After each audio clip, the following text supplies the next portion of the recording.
வடக்கு வாழ்கிறது தெற்கு தேய்கிறது என்று பேரறிஞர் அண்ணா அவர்கள் சொன்ன அந்த அரசியல் களத்தில் தொடங்கி இன்றைக்கு தெற்கு வாழ்கிறது என்பது மட்டுமல்ல, தெற்கு வழிகாட்டுகிறது என்கிற நிலையை எட்டி இருக்கக்கூடிய திராவிட முன்னேற்றக் கழகத்தின் தலைவரும் தமிழ்நாட்டின் முதல்வருமான நம்முடைய பெருமரியாதைக்குரிய முதல்வர் மு.க. ஸ்டாலின் அவர்களுடைய தலைமையிலான ஆலோசனை கூட்டங்கள் தொடர்ந்து நடந்து கொண்டே இருக்கின்றன. எல்லோரும் கேட்கிறார்கள், நீங்கள் ஏன் அந்த கட்சி இந்த கட்சி என்று ரெண்டு கட்சியை பிடித்து ஆட்சி அமைத்து விடக்கூடாது, செய்து விடலாமே என்று. இப்படிப்பட்ட ஒரு வாய்ப்பு 2 ஆண்டுகளுக்கு முன்னால் தமிழ்நாடு சட்டமன்றத்திற்கும் ஏற்பட்டது. அப்போதும் பலர் சொன்னார்கள், ஒருவேளை கலைஞர் இருந்திருந்தால் இந்த ஆட்சியை கவிழ்த்திருப்பாரோ, இப்படி ஆட்சி அமைத்திருக்கலாமோ என்றெல்லாம் சொன்னபோது, கலைஞர் இருந்திருந்தாலும் அதை செய்திருக்க மாட்டார், நாங்களும் அதை செய்ய மாட்டோம். நாம் நேர்மையாக துணிவாக மக்களை சந்தித்து மக்களுடைய வாக்குகளின் ஆதரவை பெற்று ஆட்சி அமைக்க வேண்டுமே அல்லாமல் குறுக்கு வழியில் பாய்வதற்கு நாம் RSS நாக்பூர் கூடாரத்திலிருந்து வந்தவர்கள் அல்ல, ஈரோட்டு குருகுலத்தில் இருந்து வந்தவர்கள் என்பதை மீண்டும் மீண்டும் இந்திய அரசியலுக்கு நிரூபித்துக் கொண்டிருக்கிறது தமிழ்நாடு திராவிட மாடல். இந்த நிகழ்ச்சி எனக்கு தலைப்பை பார்த்த உடனே கொஞ்சம் பக்குன்னு இருந்தது. என்னன்னா, ஏராளமான நிகழ்வுகள், ஒவ்வொரு அரங்கத்திற்கும் ஒவ்வொரு தலைப்பு. இன்றைய அரங்கம் மேதமை அரங்கம் என்று நம்முடைய அமைச்சர் அவர்கள் குறிப்பிட்டிருக்கிறார். இது என்ன மேதமை அரங்கம்னா, யாரு நாங்கள்லாம் மேதைகளா? ஏன் இப்படி ஒரு பெயர் என்றால், இங்கே நாம் பேச வந்திருக்கிறவர்கள் மேதைகள் அல்ல, நாம் யாரை பற்றி பேசுகிறோமோ அந்த தலைவரின் மேதமையை பற்றி பேச வந்திருக்கிறோம். எனவே இது கலைஞரின் மேதமையை பேசுகிற அரங்கம். இந்த அரங்கத்திற்கு வருவதற்கு முன்னால் நான் இன்னொரு அரங்கத்திற்கு சென்று வந்தேன். அந்த அரங்கம் காலம் உள்ளவரை கலைஞர் என்று ராஜா அண்ணாமலை மன்றத்தில் நடக்கக்கூடிய காணொளி ஒளி புகைப்பட அரங்கம். அதாவது தொழில்நுட்பத்தில் எத்தனை வகைகள் இன்றைக்கு வளர்ந்திருக்கிறதோ அத்தனை முறையிலும் கலைஞர் அவர்களுடைய பெருமையை, நம்முடைய முதல்வர் அவர்களுடைய சாதனைகளை இன்றைய இளைஞர்கள் அல்ல, குழந்தைகள் கூட விரும்பும் வகையில் அமைத்து ஆயிரக்கணக்கான இளைஞர்கள் வந்து பார்த்து மகிழும்படியாக அந்த ஒளி காட்சிகளை அமைத்து இத்தனை பேரை ஈர்த்திருப்பதற்காக நம்முடைய அமைச்சர் அவர்களுக்கு என்னுடைய பாராட்டுதல்களையும் நன்றியையும் தெரிவித்துக் கொள்கிறேன். பாராட்டு சொல்லலாம், ஏன் நன்றி சொல்லணும் அப்படின்னு கேட்டால், சில நேரங்களில் இந்த வெளிநாடுகளுக்கு போகும் பொழுது இந்த வாய்ப்பு நமக்கு கிடைக்கும் இல்லையா? எப்படி கிடைச்சது? எங்கள் பாட்டி படிக்கலை, எங்கள் அம்மாவுக்கு எழுத படிக்க தெரியும், அவங்க ஒரு 7, 8வது வரைக்கும் படித்தவங்க. எங்கள் தாத்தா பேருக்கு பின்னால் ஒரு ஜாதி பட்டம் இருந்தது. எங்கள் பழைய பெரியப்பா அந்த தாத்தாங்களுக்கு பின்னால் அவங்களுக்கு ஒரு ஜாதி பட்டம் இருந்தது. ஆனால் எங்கள் தலைமுறைக்கு அந்த ஜாதி பட்டம் இல்லை, அதற்கு பின்னால் நாங்கள் படித்த பட்டங்கள் கிடைத்தன. இந்த பட்டங்களும் பகுத்தறிவும் 2 சிறகுகளாக இந்த திராவிட இயக்கம் என்கிற விமான பறவை மூலம் எங்களை உலகின் பல இடங்களுக்கு அழைத்து சென்றது. அப்படி போகும் பொழுது சிங்கப்பூரில் இப்படி ஒரு காட்சி உண்டு.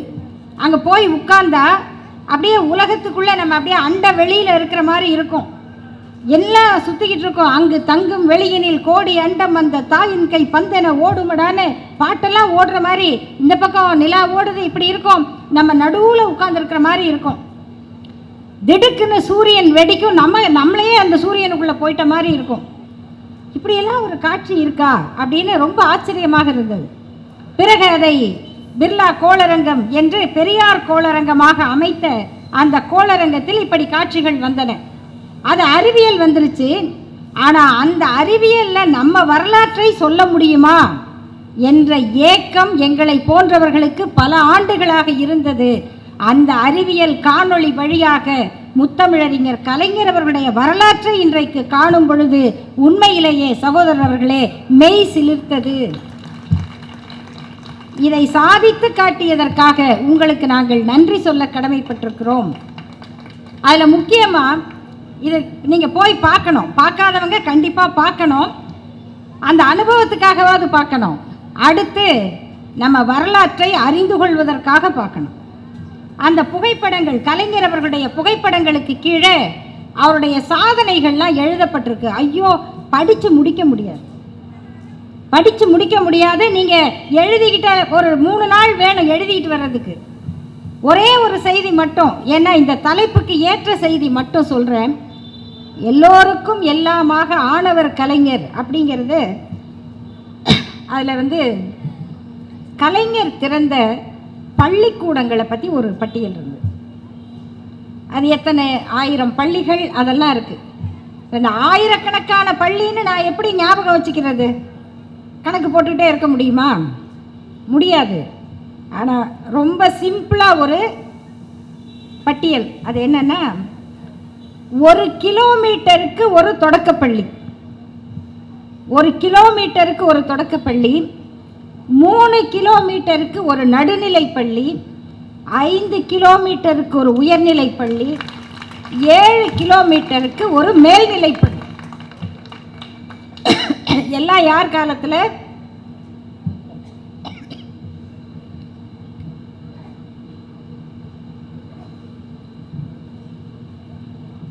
உருவாக்கியவர் யார்? கலைஞர். நீங்கள் 3000 ஆண்டுக்கு முன்னால் எழுதப்பட்ட ஒரு பாடல் இருக்குது, சங்க பாடல். அந்த பாட்டை மட்டும் சொல்கிறேன், நீங்கள் கொஞ்சம் யோசிச்சு பாருங்கள். ஒருத்தர் சொல்கிறாரு, படிக்கணும்ப்பா. என்ன படிக்கணுமா? என்னங்க இப்போ தான் சொல்கிறோம்? 3000 வருஷத்துக்கு முன்னாடியே சொல்லியிருக்காங்களா? ஆமாம், சொல்லியிருக்காங்க. என்ன படிக்கணும்? எப்படி படிக்கணும்? இந்த பாட்டு உங்களுக்கு புரியும். எப்படியாவது படி, உற்றுழி உதவியும் உருபொருள் கொடுத்தும் பிற்றை நிலை முனியாது கற்றல் தகுமே. எதுக்கு? உற்றுழி உதவியும், என்ன வேலை செஞ்சாவது படி. உருபொருள் கொடுத்தும், ஏதாவது கையில் இருக்கிற சாமானை கொடுத்து, கம்பு கொண்டு போ, சோளம் கொண்டு போ, கத்திரிக்காயை கொண்டு போ, எதையாவது கொடுத்து படி. வாத்தியாருங்கள்லாம் அவ்வளோ நல்லவங்களாக இருந்திருக்காங்க. உற்றுழி உதவியும் உருபொருள் கொடுத்தும் பிற்றை நிலை முனியாது கற்றல் கடனே. எதுக்கு படிக்கணும்னா, அடுத்து சொல்கிறாங்க, பிறப்பால் ஓரன்ன ஒரு வயிற்றுள்ளும். ஒரே வயிற்றில் தான் பிறந்தாங்க. பிறப்பு ஓரன்ன ஓர் வயிற்றுள்ளும் சிறப்பின் பாலால் தாயும் மனம் திரியும். 4 பசங்க தான். அதில் நல்ல செல்வாக்கோடு இருக்க பையனுக்கு அம்மாவே கொஞ்சம் அனுசரணை காட்டுவாங்க. தாய் பாசம் அப்படியெல்லாம் இல்லைன்னு சொல்கிறோம், அப்படி இல்லை. அதில் சிறப்பானவன் மீது தாயினுடைய அன்பு அதிகமாக இருக்கும். சிறப்பின் பாலால் தாயும் மனம் திரியும். அந்த தாயுங்கிறது ரொம்ப முக்கியம். அடுத்தது, ஒரு குடி பிறந்த பல்லோர் உள்ளும். எல்லாம் ஒரே குடும்பம்தான். நம்மெல்லாம் பங்காளி ஊர் 8 நாட்டாமல் எல்லாம் சேர்ந்து ஒரு 50 பேர் இருக்காங்க. யாரை முன்னாடி கூப்பிடணும்னா, ஒரு குடி பிறந்த பல்லோர் உள்ளும் மூத்தவன் வருக என்னாது அறிவில் சிறந்தோனாறு அரசும் செல்லும். இவ்வளோ பேர் இருக்காங்க, இதில் இவர் தாங்க பெரியவர், தம்பி வாங்க அப்படின்னு கூப்பிடாம ஒரு அரசாங்கமே யாரை தேடி போகும்னா, அதில் படித்தவன் யாரோ அவனை தேடி போகும். அறிவில் சிறந்தவனை தேடி போகும். இதுக்கு மேலே ஒன்று இருக்குது. வேற்றுமை தெரிந்த நாற்பால் உள்ளும். நாற்பால் யார்? 4 வரணும். பார்த்தாலே தெரியுதான், நல்லதானே தெரியும். ஒருத்தர் பூணூல் போட்டிருக்காரு, இன்னொருத்தர் வாழ் வச்சுருக்காரு, ஒருத்தர் எண்ணெய் கடை வச்சுருக்காரு, ஒருத்தர் விவசாயம் பண்ணுறாரு, அதுக்கு மேலே கூலி வேலை செய்கிறாங்க. பார்த்தாலே தெரியுது. வேற்றுமை தெரிந்த நாற்பால் உள்ளும் கீழ்ப்பால் ஒருவன் கற்பின். கீழ்ப்பால் ஒருவன் கற்பின் மேற்பால் ஒருவனும் அவன் கண் படுமே. கீழானவன் சொல்கிறீங்களே ஜாதியில், அந்த கீழான நிலையில் இருக்கிற ஒருவன் கல்வியினால் உயர்ந்தால் மேல் ஜாதின்னு சொல்கிற ஒருத்தன் அவன்கிட்ட உட்கார்ந்து பாடம் கேட்பான். அதனால் அசுரன் படத்தில் தானே கேட்டோம், ஏப்பா சிதம்பரம் அதை வச்சா திருடிக்குவான், இதை வச்சா திருடிக்குவான், கல்வி இருந்தால் அதான்ப்பா அவன் சொத்து அப்படின்னு வசனம் கேட்டோம்ல. அசுரன் படத்தில் வசனம் கேட்டால் நமக்கு புரியும். இதை 3000 ஆண்டுக்கு முன்னால் இந்த தமிழ்நாட்டில் ஒருத்தர் சொல்லியிருக்காரு. அவர் சொன்னவர் யார்? ஒரு வாத்தியாரா? இல்லை. புலவரா? இல்லை. இதை சொன்னவன் ஒரு மன்னன். அவன் பெயர் பாண்டிய நெடுஞ்செழியன். ஏன்னா ஒரு மன்னன் இப்படி சொல்லுவாரா படிக்கிறதுக்குன்னா? அவர் சாதாரண பாண்டியன் இல்லை, ஆரிய படை கடந்த பாண்டிய நெடுஞ்செழியன். அந்த 3000 ஆண்டுக்கு முன்னால் பாண்டிய நெடுஞ்செழியன் சொன்ன அந்த கல்வியை எப்பா 1 கிலோமீட்டருக்கு தொடக்கப்பள்ளி, 3 கிலோமீட்டருக்கு நடுநிலைப்பள்ளி, 5 கிலோமீட்டருக்கு உயர்நிலைப்பள்ளி, 7 கிலோமீட்டருக்கு மேல்நிலைப்பள்ளி, வாப்பா படிப்பா என்று 3000 ஆண்டுக்கு பிறகு சொல்ல வந்த ஆரிய படை கடந்த பாண்டிய நெடுஞ்செழியன் தான் கலைஞர் அவர்கள். இந்த வரலாறு அப்பவே சொன்னான். ஏன் இதை சொல்ல வந்தாங்க? கேட்குறாங்க நம்ம ஆளுங்க, சில தம்பி ரொம்ப அறிவாளி, அவர் கேட்டால் நல்லா தான் இருக்கும், கொஞ்சம் யோசிப்பா அப்படின்னு சொல்லணும். நீங்கள் தான் படிக்க வச்சிங்களா? அப்போ திருவள்ளுவர் எங்கே படித்தார்? இப்போ இந்த பாண்டிய நெடுஞ்செழியன் ஏன் சொன்னான்? கீழ்ப்பால் ஒருவன் கற்பின் அப்படின்னா அப்போ கீழ்ப்பாலில் பிறந்தவன் படிக்க முடியாதுன்னு தானே அர்த்தம். இது எப்படி 3000 ஆண்டுக்கு முன்னாடி வந்துச்சு? இந்த கேள்வியை எழுப்பிய இயக்கம்தான் திராவிட இயக்கம், வேற ஒண்ணுமே இல்லை. இதுக்கு முன்னால சில பேர் பேசியிருப்பாங்க, ஆனா அதுக்காக ஒரு இயக்கத்தை உண்டாக்கி படி படி படின்னு சொன்ன இந்த திராவிட இயக்கத்தின் கொள்கையை, உயிர் நாடியை 50 ஆண்டு காலம் இந்த தமிழ்நாட்டினுடைய அரசில் சாதித்தவர் கலைஞர். சில பேர் நினைப்பாங்க 50 ஆண்டுகள் அவர் முதல்வராக இருந்தாரா? இல்லையே, 19 ஆண்டு தானே முதல்வராக இருந்தார். அவர் முதல்வராக இருந்தாலும் அவர் சொல்கிறது தான் நடக்கும். அவர் எதிர்கட்சி தலைவராக இருந்தாலும் அவர் சொல்கிறது தான் நடக்கும். எம்ஜிஆர் அவர்களிடம் இந்த மாதிரி ஒரு சட்டம் போடலாங்க அப்படின்னு சொன்னால் அவரோடு பழகியவர்கள் சொல்கிற முதல் செய்தி என்னன்னா, அவர் என்ன, ஏப்பா நாளைக்கு சட்டசபைக்கு கலைஞர் வந்துடுவார், நீங்கள் இப்படி சட்டம் போட்டு என்னை அவர்கிட்ட மாட்டி விட பார்க்குறீங்க. ஆகையினால அவர் கலைஞராக, எம்ஜிஆராக இருந்தாலும் ஜெயலலிதாவாக இருந்தாலும் ஒரு சட்டத்தை போடுறோன்னா நாளை கலைஞருடைய அறிக்கை என்னவாக இருக்கும், அதை நினைச்சு தான் பயப்படணும். எதை நினைச்சு, அதாவது கட்சிகள் இன்னைக்கெல்லாம் கட்சி பிரியுது, சேருது, சேருமோ சேராதோ, ஒட்டுமோ ஒட்டாதோ, அவர் வருவாரோ வர மாட்டாரோ அந்த மோட்டார் வண்டியில் கட்சி நடத்திக்கிட்டு இருக்காங்க. அப்படிதான் பார்க்குறோம். தமிழ்நாட்டினுடைய மிக பெரும் சொத்தான திராவிட முன்னேற்ற கழகம் 2ஆக உடைந்தது. அண்ணா திராவிட முன்னேற்ற கழகம்னு எம்ஜிஆர் அவர்கள் ஆரம்பிச்சிட்டாரு, கொடியை வச்சுட்டாரு, ரொம்ப வேகமாக நடக்குது. அப்போ இந்த 2 இயக்கமும் இப்படி இருக்கக்கூடாது, ஒன்றா சேரணும் அப்படின்னு பல பேர் முயற்சி பண்ணாங்க. தமிழ்நாட்டில் மட்டும் இல்லை, இன்னைக்கு ஒடிசாவில் பாவம் தோத்துட்டாரு நவீன் பட்நாயக், அவருடைய தந்தை பிஜு பட்நாயக். அவர் ஒரு மூத்த தலைவர், திராவிட இயக்கத்தின் மீது அன்பும் அக்கறையும் கொண்ட தலைவர். அவர் 2 கட்சியும் சேரணும், அதுதான் நாட்டுக்கு நல்லதுன்னு சொன்னார். அதுக்காக கலைஞர் அவர்களிடம் பேச வருகிறார். நான் பேசுகிறேங்க, நான் சொன்ன எம்ஜிஆரும் கேட்பாரு அப்படின்னு அவர் சொல்கிறார். ஏன்னா அவர் மீது தமிழ்நாட்டு தலைவர்களுக்கு மிகுந்த மரியாதை உண்டு. மறைந்த முதல்வர் ஜெயலலிதா அவர்கள் Biju Patnaik was my father figure அப்படின்னு சொல்லுவாங்க. என்ன அப்படி? அவருக்கு இந்த தமிழ்நாட்டின் மீது ஒரு அக்கறை, அவ்வளோதான். அப்போ அவர் கேட்குறாரு கலைஞரை, 2 கட்சியும் சேர்த்துடலாம், உங்கள் நிபந்தனை என்ன? நண்பர்களே, யாராக இருந்தாலும் என்ன சொல்லுவாங்க, இந்த வருஷம் அவர் முதல்வருங்க, அடுத்த வருஷம் நான் முதல்வர், வந்துடலாம் அப்புறம் பார்த்துக்கலாம், இப்படி தானே சொல்லுவாங்க. இல்லை வேற ஏதாவது சொல்லலாம். ஆனால் கலைஞர் அவர்கள் 3 நிபந்தனை வைத்தார். என்னன்னா, முதல் நிபந்தனை, கட்சியை பிரிச்சுட்டாரு, பேரை வச்சாரு, கொடி வச்சுட்டாரு, சரி, அந்த கொடியில் அண்ணா படத்தை போட்டுட்டாரு, அதனால் அந்த கொடியே இருக்கட்டும். இந்த கொடி கலைஞர் அவர்கள் ரத்தத்தை கொடுத்து அந்த சிவப்பு வண்ணத்துக்கு தன்னுடைய ரத்தத்தை கொடுத்தார்னு படிக்கிறோமே, அந்த கொடியில் சமரசம் பண்ணுறாரு. ஏன்னா அதில் அண்ணா படம் இருக்கிறது, அதனால் அது இருக்கட்டும். ஆனால் கட்சியின் பெயர் திராவிட முன்னேற்ற கழகமாகத்தான் இருக்க வேண்டும். ஏனென்றால் அது அண்ணா வைத்த பெயர். அதை மாத்துறதுக்கு அவருக்கு உரிமை இல்லை. மூணாவது 9,000 ரூபாய் ஆண்டு வருமானம் உள்ளவர்களுக்கு இடஒதுக்கீடு இல்லை என்று எம்ஜிஆர் அவர்கள் ஒரு அரசாணை போட்டுவிட்டார். அந்த மாதிரியான முயற்சி செய்யக்கூடாது, இதையெல்லாம் அவர் பின்வாங்கணும் அப்படின்னு சொல்றார். என்ன ஒரு கட்சியை இணைக்கிறதுக்கு இப்படி ஒரு நிபந்தனையா? 9,000 ரூபாய் வருமான வரம்புக்கு யார் யாரெல்லாம் அன்னைக்கு படிக்காம போயிருப்பாங்களோ அவங்களையெல்லாம் கலைஞர் படிக்க வச்சாரு. அவங்க பையன் தான் இன்னைக்கு வாட்ஸ்அப்பில் அனுப்புறான் கட்டுமரம்னு. யாரு? கலைஞர் இல்லாட்டி இவன் கட்டுமரம் ஓட்டியிருப்பான், அல்லது வேற கட்டட வேலைக்கு போயிருப்பேன். நீ என்ஜினியர் ஆகிறதுக்கு காரணம் அந்த 9,000 ரூபாய் வருமான வரம்பை ஒழித்து உன்னுடைய தந்தை பேக்வர்ட் கிளாஸ்னா பேக்வர்ட் கிளாஸா வச்சது. அதுல இருந்து படிக்க வந்த நீ இந்த வரலாறு தெரியாம பேசுற தம்பி அப்படின்னு நம்ம சொல்லலாம். சரி, அது இருக்கட்டும். ஒரு இயக்கத்தை இணைப்பதற்கு இப்படி ஒரு நிபந்தனையை ஒருவர் வைக்கிறார், ஒரு தலைவர் என்று சொன்னால் அவருடைய நோக்கம் என்ன? நினைச்சு பார்க்கணும்ல. ஒவ்வொரு செயலும் நண்பர்களே உடன்பிறப்பே அப்படின்ன உடனே அந்த கூட்டத்தில் ஒரு அலை எழும் பாருங்க.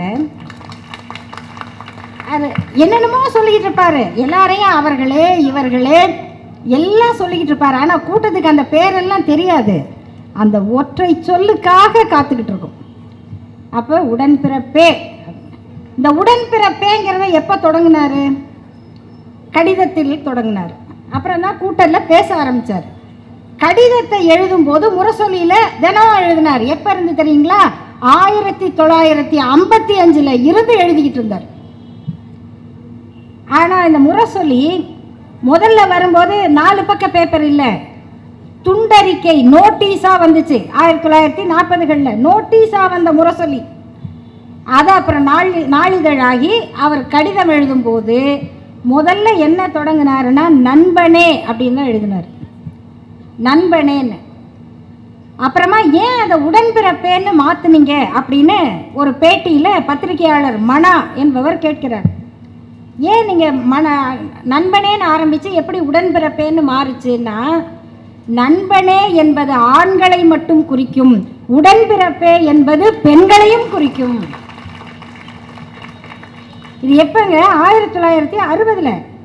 இன்னைக்கு நாம் பெண்ணிய சிந்தனைகள் வந்ததுக்கப்புறம் பேசுகிறோம், சிந்திக்கிறோம். ஏன் ஆம்பளை அப்படி சொல்கிறாங்க, பெண்ணை ஏன் இப்படி சொல்கிறாங்க? சேர்மேன் அப்படிங்கிறோம். சேர்மேன்னா அப்போ நான் உட்காந்துருந்தா என்ன அர்த்தம்? நான் சேர் உமனா?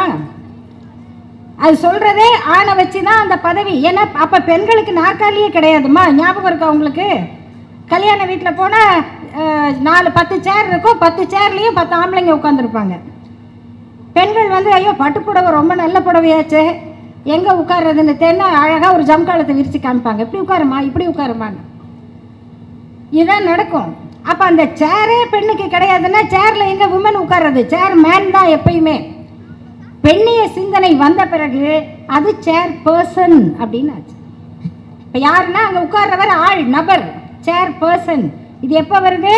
1990 2000 வருது. ஆனால் 1965 இருந்து கலைஞர் அவர்கள் நான் பெண்களுக்கும் சேர்த்த சொல்லாக உடன்பிறப்பேன்னு மாத்தினேன்னா அவருடைய உயிர் சொல் அடையாளம். அந்த அடையாளம் ஆண்களுக்கு மட்டும் உரியதல்ல, பெண்களுக்கும் உரியது அப்படின்னு சொன்னார். மாற்றுத்திறனாளிகள் பற்றி மதிவதனி சொன்னாங்க, ரொம்ப நல்ல கருத்து. அது எப்படின்னா, நீங்கள் இங்கிலீஷில் சொன்னால் என்ன சொல்கிறாங்க? ஃபிசிக்கலி சேலஞ்ச்டு, விஷுவலி சேலஞ்ச்டு அப்படி தான் சொல்கிறோம். அதுதான் நாகரிகமான சொல். அப்படின்னா அவருக்கு சவால், பார்வை சவால், உடல் சவால், இதான் அவருக்கு பொருள்.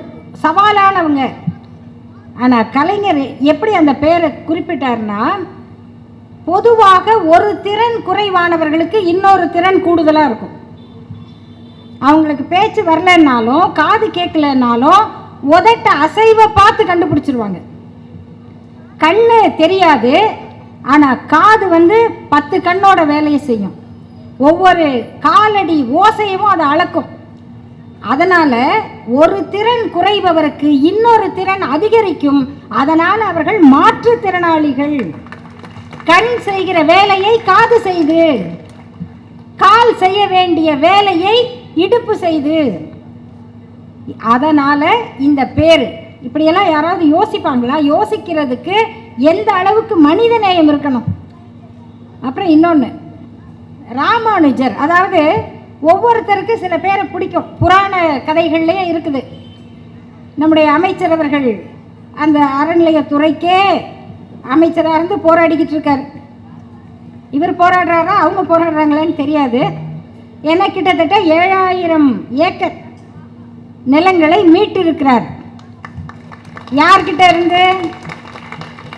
நாத்திகர்கள்ட்ட இருந்தா இல்லை, பக்தியை வைத்து பிழைப்பு நடத்தி கொண்டிருந்தவர்களிடமிருந்து.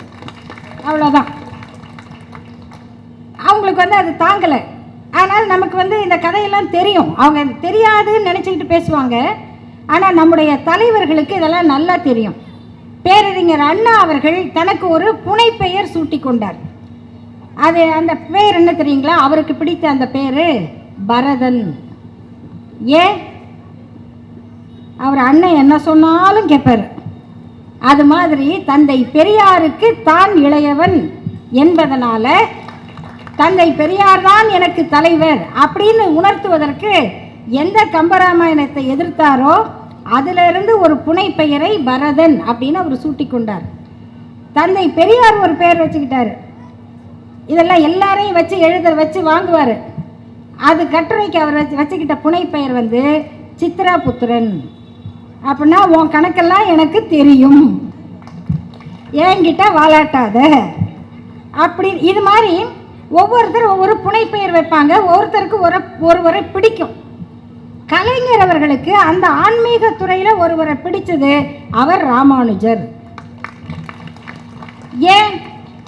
பக்தியில் புரட்சி செய்த மகான் அப்படின்னு அந்த தொடருக்கு அவர் தலைப்பு வச்சார். அதை பற்றி கல்கி பத்திரிகை அவர்கிட்ட ஒரு பேட்டி கேட்குது. கல்கி பத்திரிகையினுடைய ஆசிரியர் திருமதி சீதா ரவி அவர்களும் ஒரு மூத்த பத்திரிகையாளர் பிரியன் அப்படின்னு அவர் பேர். அவங்க 2 பேரும் போய் பேட்டி கேட்குறாங்க. அப்படி பேட்டி கேட்கும்போது, நீங்கள் ராமானுஜர் தொடர் எழுதுறீங்களே, இது அரசியலுக்காக பண்ணுறதா? அதற்கு கலைஞர் சொல்லுகிறார், இந்த மாதிரி கதைகளும் இப்படிப்பட்ட புரட்சியாளர்களையும் எனக்கு பிடிக்கும் என்பது எல்லோருக்கும் தெரியும். இதை நான் அரசியலுக்காக செய்கிறேன் என்று சொல்லுவது கல்கியின் குறும்பு. யார்கிட்ட? அந்த பத்திரிகை ஆசிரியர்கிட்டயே. அவங்களும் சிரிச்சுக்கிறாங்க. சரிங்க, எதுக்கு இப்போ அவரை பற்றி எழுதுறீங்க? உங்களுக்கு அவர்கிட்ட என்ன பிடிச்சது?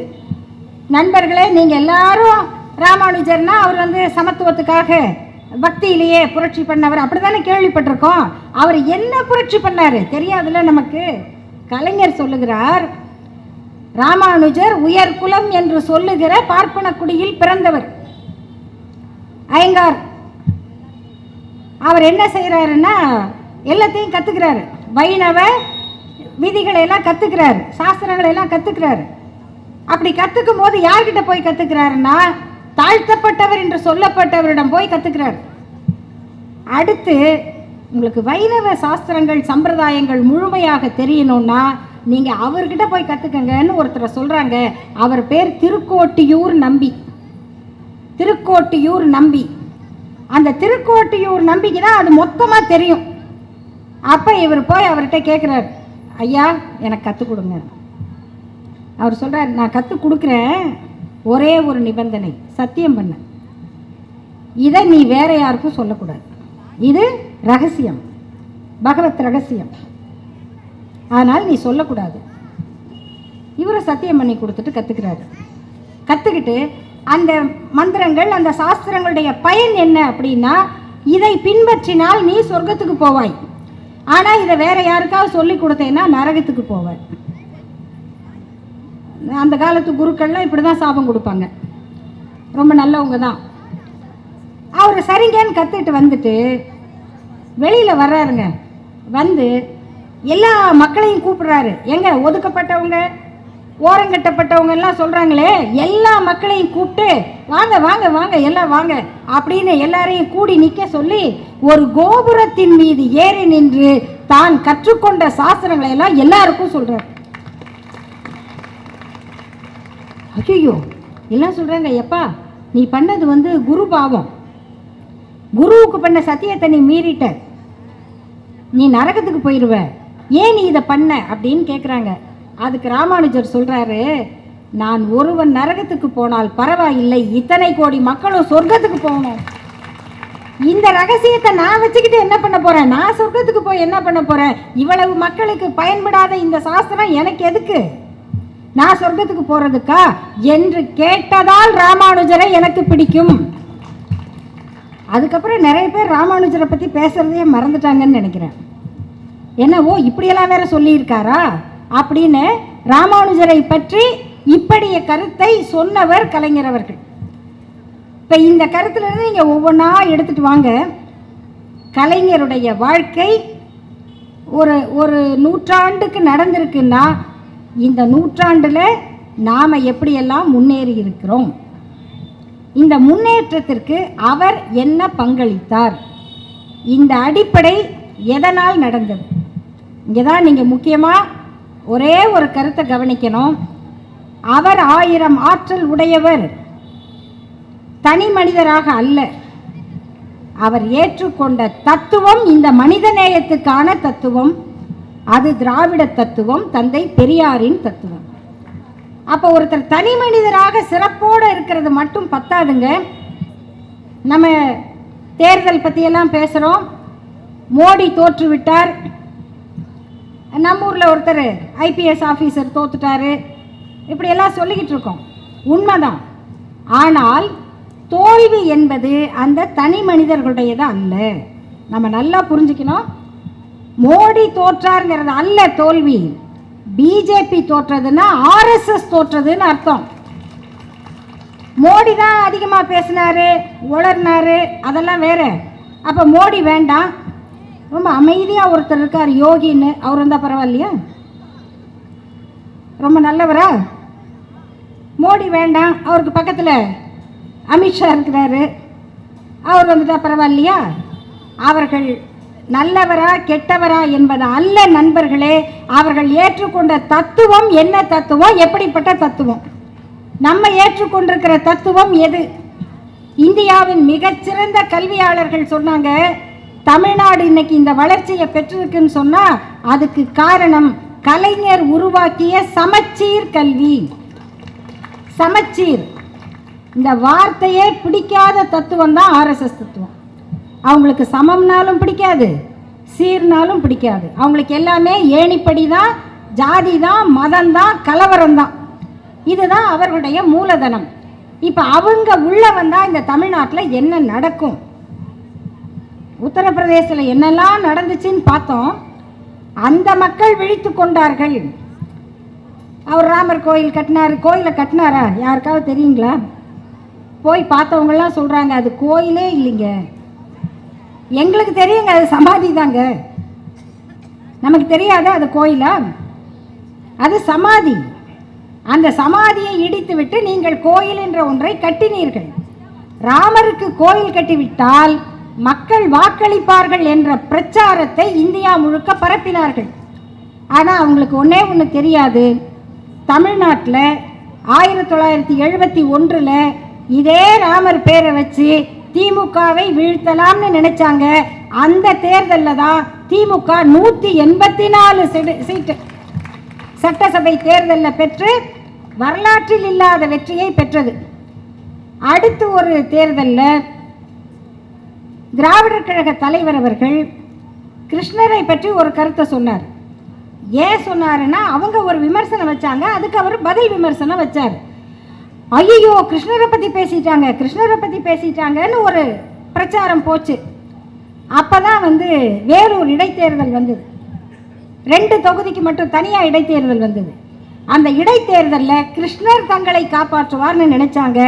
மீண்டும் திமுக மிகப்பெரிய வெற்றியை பெற்றது. அப்புறம் ஒரு தோழர் யூடியூப்ல அவர் கருத்தை முருகனை பற்றி பேசுகிறார், அவ்வளோதான். அந்த கருத்து ஏற்புடையதாக இருக்கலாம், இல்லாமல் இருக்கலாம், மறுக்கலாம், யாருக்கும் உரிமை உண்டு. ஆனால் ஐயோ முருகனை பற்றி பேசிட்டாங்கன்னு சொல்லி இன்னொருத்தர் முருகன் பேரில் வந்து வேலை தூக்கிட்டு தமிழ்நாட்டில் குறுக்க நெருக்க நடந்தார். அவர் பேரும் முருகன் தான். அவர் தான் இன்றைக்கு நம்முடைய நாடாளுமன்ற உறுப்பினர் ராசா அவர்களிடம் 2 லட்சத்துக்கு மேலே வாக்கு வித்தியாசத்தில் தோற்ற முருகன் அவர்கள். அப்போ என்ன இதில் வேறுபாடு அவங்களுக்கு புரியாததுன்னா, இந்த காஞ்சிபுரத்தில் அத்திவரதர் 40 ஆண்டுக்கு அப்புறம் வெளியில் வந்தார். அவரை எத்தனை பேர் போய் பார்த்தாங்க? 2 கோடி பேர் போய் பார்த்தாங்களாம். 40 வருஷத்துக்கு அப்புறம் ஒருத்தர் வெளில வந்திருக்காருன்னா பார்ப்பாங்க தானே, போய் பார்த்தாங்க. அந்த அத்திவரதர் காட்சிக்கு பிறகும் அடுத்த தேர்தலில் திமுக தான் வெற்றி பெற்றது. அப்போ என்ன பொருள் இதுக்குன்னா, அப்போ தமிழ்நாட்டு மக்களுக்கு திடீர்னு பக்தி இல்லாமல் போச்சா? இல்லை, பக்தி இருக்கவங்க பக்தியோடு தான் இருக்காங்க, கோயிலுக்கு போகிறவங்க கோயிலோடு தான் இருக்காங்க. ஆனால் அது கோயில், இது அரசாங்கம், அது வேற, இது வேற, நான்சென்ஸ், தள்ளி நில்லு அப்படின்னு சொல்கிற அறிவு தமிழ்நாட்டு மக்களுக்கு உண்டு. இப்போதான் தமிழ்நாட்டை பார்த்து கொஞ்சம் கொஞ்சமாக வட மாநிலங்கள் இந்த அறிவை பெற ஆரம்பிக்கின்றன. பக்தி என்பது தனிச்சொத்து, பத்திரமா வச்சுக்கோங்க, யாரும் வேணான்னு சொல்ல, யாரும் திருடிட்டுலாம் போக முடியாது. பக்தி என்பது தனிச்சொத்து, ஒழுக்கம் என்பது பொது சொத்து. இதுதான் தந்தை பெரியார் சொன்னது. உங்க சொத்தை திருடுறதுக்கு யாருக்கு உரிமை இல்லை, ஆனால் ஒழுக்கமா இல்லைன்னா உதவிடும் அப்படின்னு சொல்றதுக்கு ஒரு அரசாங்கம் வேணும். நீங்க சாமியார்கள் பேரில் ஆசிரமம் வைக்கிறது, சாமியார்களை வச்சு எல்லா அட்டூழியம் பண்றது, இதை நடத்துறதுக்கு ஒரு ஆட்சின்னா அந்த ஆட்சியை அறிவுடைய மக்கள் அனுமதிக்க மாட்டார்கள். இந்த கருத்தை திராவிடர் கழகம் சொல்லிக் கொண்டிருக்கிறது. அதனால பல பேர் வந்து தேர்தல் வரும்போது ஐயோ தீகா பேச்சாளர்கள் வேண்டாங்க அப்படின்னு பயப்படுறவங்க கூட இருக்காங்க. இதுவும் ஒரு காலகட்டம் நடந்திருக்கு. ஏன்னா தேர்தல் அரசியலில் அவங்க பயப்படுறது இயற்கை. ஆனால் நண்பர்களே, இன்னைக்கு கடைசியாக இந்த கருத்தை மட்டும் நான் சொல்லி முடிக்க விரும்புகிறேன். இன்றைக்கு இந்த 2024ஆம் ஆண்டுக்கான நாடாளுமன்ற தேர்தலில் திராவிட முன்னேற்ற கழகம் அறிவித்த பேச்சாளர்கள் பட்டியலில் திராவிடர் கழகத்தின் பேச்சாளர்களான நானும் தங்கை மதிவதனையும் திராவிடர் முன்னேற்ற கழகத்தினுடைய தேர்தல் பிரச்சாரர்களாக தமிழ்நாடு முழுக்க பிரச்சாரம் செய்திருக்கிறோம். அதை போல தமிழ்நாடு முழுவதும் பிரச்சாரம் செய்த தலைவர் எங்களுடைய தலைவர் ஐயா ஆசிரியர் அவர்கள். நாங்கள் போன இடத்துலலாம் ஓட்டு வித்தியாசம் அதிகமாக தான் வந்திருக்கு. எங்கேயும் கம்மியோ 1000 2000 10,000 பயப்படுறது அந்த பிரச்சனையே கிடையாது. நல்ல மெஜாரிட்டியோட நாங்கள் போன தொகுதி எல்லாமே மக்கள் நல்லா வாக்களிச்சிருக்காங்க. அப்போ என்ன அவங்க தெரிஞ்சுக்க வேண்டியதுன்னா, பக்தி என்பது வீட்டுக்குள் இருக்க வேண்டியது, ஆட்சி என்பது எல்லோருக்குமானது, எல்லோருக்கும் கல்வி, வேலை, பொருளாதாரம் அதை கொடுக்கறதுக்கு தான் ஆட்சி. இதுதான் அரசியல், இதுதான் அரசியல். அதைத்தான் மீண்டும் மக்களுக்கு எடுத்து சொல்லணும். அதனுடைய வளர்ச்சியை இன்றைக்கு தமிழ்நாடு அரசு ஆக்கப்பூர்வமாக நிறுவிக்கொண்டிருக்கிறது. சும்மா இல்லை. கலைஞர் அவர்களுடைய கல்வி சாதனையை சொன்னனே, அதனுடைய வளர்ச்சி இன்னைக்கு எங்க வந்திருக்கு? அரசு பள்ளி குழந்தைங்களுக்கு 7.5% இடஒதுக்கீடு, அது மட்டும் இல்லை, படிக்க வந்தவங்களுக்கு 1000 ரூபாய், அதெல்லாம் சரி. ஒவ்வொரு கட்டமாக அண்மையில் தமிழ்நாடு அரசினுடைய அறிவிப்பு என்னன்னா, நாட்டுப்புற கலைஞர்களின் குழந்தைகளுக்கு கல்வி உதவி திட்டம். நீங்க என்ன வாசிக்கிறீங்க தெரியாது, என்ன டான்ஸ் ஆடுறீங்க தெரியாது, அவங்க வாழ்க்கை நசிஞ்சு தான் போகுது. அந்த டான்ஸ் ஆடி அந்த பாட்டு பாடி நம்ம சொல்லலாம் கலைகள் அழியக்கூடாது. அழியக்கூடாதுன்னா நீ கற்றுக்க, அழியக்கூடாதுன்னா உங்கள் பசங்களுக்கு கற்றுக் கொடுங்க. அவங்க ஒவ்வொரு கச்சேரிக்கும் அவங்க படுற கஷ்டம், அவங்க வேதனை. மழை வந்துருச்சு, நிகழ்ச்சி இல்லை, அவங்க வீட்டில் யார் அன்னைக்கு சாப்பாடு போடுவாங்க? யோசிச்சு பாருங்க. நாதஸ்வரம்னு ஒரு கலை இந்தியாவில் எங்கேயும் கிடையாது. இப்படி ஒரு கருவி யாராவது வாசிச்சிட முடியுமா? தவில்னு ஒரு வாத்தியம் எவ்வளவு பெருசு. அந்த கலைஞர்கள் முந்தி எப்படி இருந்தாங்க? தெருவில் பல்லாக்கு போகும், பல்லாக்கில் சாமி மட்டும் போகாது, 10 ஆசாமி எல்லாம் ஒல்லியாக இருப்பாங்க, பல்லாக்கில் உட்கார்ந்துருப்பாங்க. அதுக்கு முன்னால் இந்த நாதஸ்வரம் வாசிக்கிற வித்வான் நாதஸ்வரத்தை தூக்கிட்டு வாசிக்கிட்டே நடப்பார். தவில் வித்வான் தவில தோல்ல மாட்டிக்கிட்டு அடிச்சுக்கிட்டு நடப்பார். இந்த பூசாரி இல்லை மன்னிக்கணும், அவங்களாம் யாரு? குருமார்கள். அவங்களாம் வந்து அர்ச்சகர்கள். அவங்களாம் பல்லக்கில் உட்கார்ந்துக்கிட்டு வருவாங்க. அந்த நிலைமையை மாற்றி அவர்களுக்கு ஒரு நலச்சங்கம் அமைத்து அவங்க வாழ்க்கையை காப்பாற்றியது மட்டுமல்ல நண்பர்களே, இன்னைக்கு அவங்க குழந்தைங்க நீ வேணும்னா படி, அந்த இசையை படி, கலையை படி, ஆனால் அதுக்கு மேலே பாடம் படி, மேலே முன்னேறதுக்கு படி, உனக்கு இந்த அரசு உதவி செய்யும். இதுக்கு மாற்றா ஆரிய மாடல் என்ன பண்ணுது? நீங்கள் வந்து ஒரு ஆசாரி, நகை ஆசாரியா இல்லை மர ஆசாரியா, நீங்கள் ஒரு மீனவரா, நீங்கள் ஒரு மண்பாண்டம் செய்கிற குயவரா, உங்கள் பசங்கள்லாம் படிக்க வந்தா முதல் தலைமுறை பட்டதாரிக்கு 5 மார்க் போட சொன்னவர் கலைஞர். பிஜேபியும் ஆர்எஸ்எஸும் என்ன சொல்லி கொடுத்துருக்கு தெரியுமா? நீங்கள் இந்த குலத்தொழில் செய்கிறவங்களா இருந்தால் உங்கள் பையனோ பொண்ணோ 18 வயசில் உங்கள் ஜாதி தொழிலை செய்ய வந்தா 1 லட்சம் ரூபாய் நாங்கள் கடன் கொடுக்குறோம். 1 லட்சம் ரூபாய் உதவி கூட கிடையாதுங்க, கடன். 18 வயசில் காலேஜுக்கு வர்றதா, 18 வயசில் ஜாதி தொழிலை செய்கிறதா?